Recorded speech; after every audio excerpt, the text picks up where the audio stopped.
Morning, all. All right, so in between the second and third period of the Nashville-St. Louis game, it's a good game, too. Lots of scoring in that one, so looking forward to doing a recap on that one.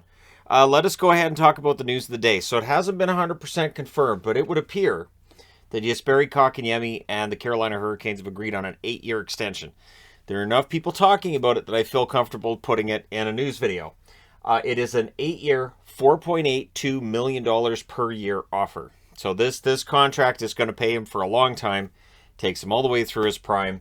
And there's risk to this, right? And we've talked about this before. You're paying for what the player is going to do. You're not paying for what he's done. You're paying for what he's going to do and what he's going to be. And at $4.8 million a year, that tells me that they envision him as a top six forward at the least. Probably envision him as their number two center at some point. He hasn't played a lot for Carolina, but he's played well for Carolina. And I think they believe in their ability to bring him along. And so he will be a part of the Carolina Hurricanes for a long time to come. What's interesting too is, of course, he had a $7.1 million qualifying offer that he was due in the offseason.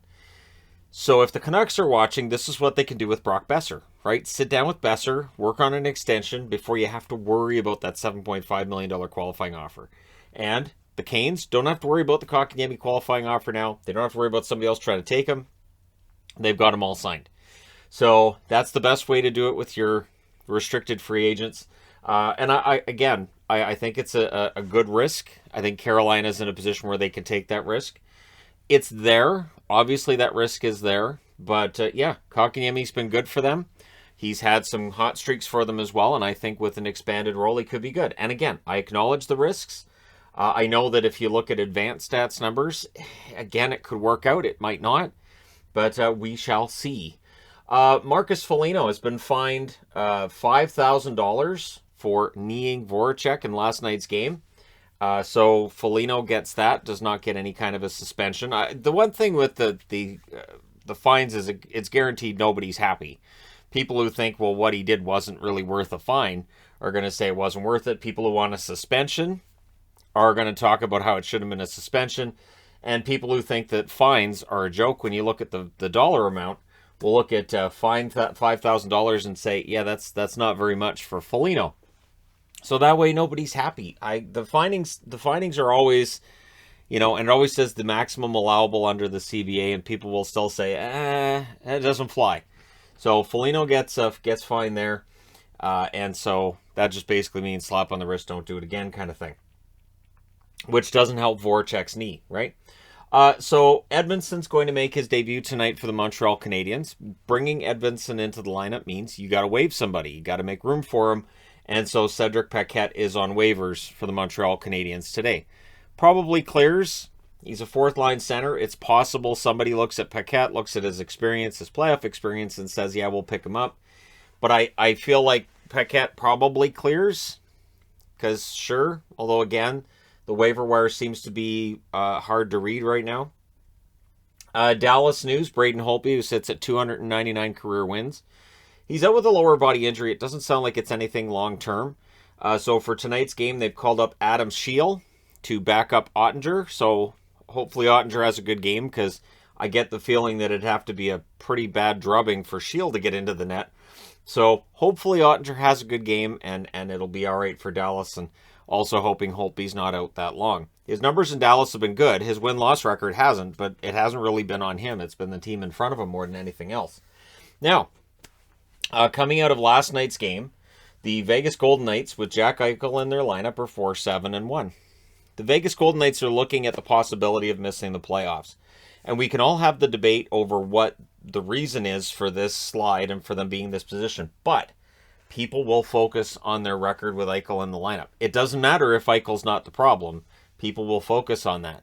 He makes $10 million a year. We know what happened in Buffalo.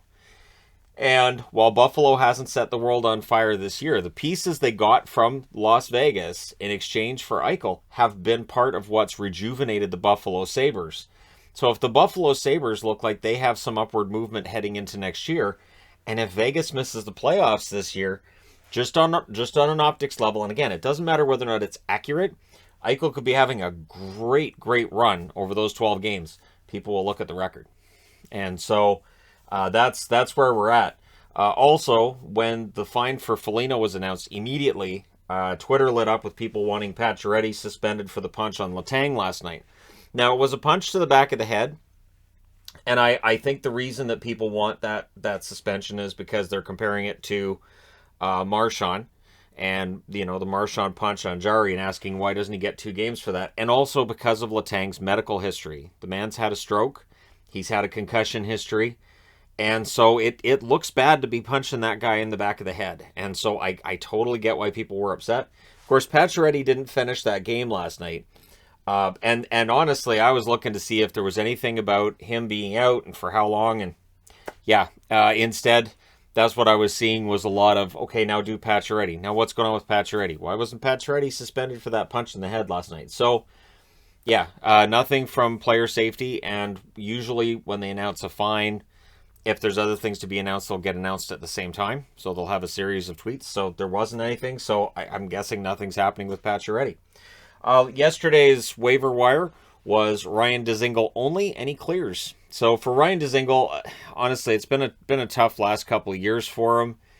And so now they're free to send him down to the Barracuda, should they choose to do that, or, keep him and use the fact that he's cleared waivers as a way to, up his trade value and maybe move him. And since we're only, 9 days away from the trade deadline, it could work. There might be a team that would pick him up, send him down to the AHL with the idea of, hey, once we get into the playoffs, we're going to need some depth. A guy like Ryan Dzingel's played in the NHL. He knows what he's doing. And so we can call him up in the playoffs. So the fact that somebody's cleared waivers makes him more attractive at this time of year for a team looking to acquire some depth. So guys getting waived right now might be a sign that they're going to get traded. So maybe with Montreal, maybe they trade Paquette if he clears waivers. And again, that's where people get thrown off. They'll say, well, wait, if I'm Vegas says, well, we want Dzingel, why don't they just claim him? Why would they trade for him? Because if they want to waive him, like if they want to send him to the AHL, they have to waive him first.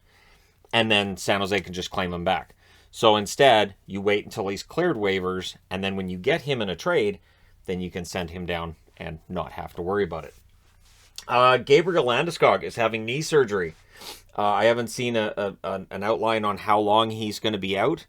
That's a big blow to the Colorado Avalanche. I really think it is. And, might even explain how ornery he was after the other night's game against Carolina, if he got hurt during that one.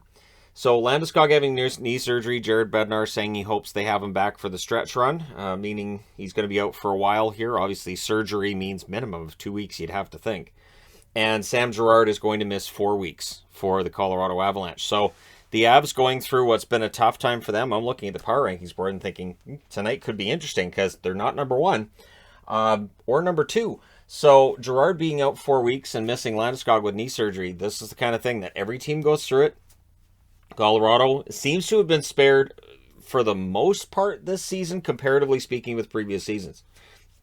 Understanding McKinnon was out for a long period, and others have been as well, but it feels like they haven't had as many man games lost this year as in previous seasons.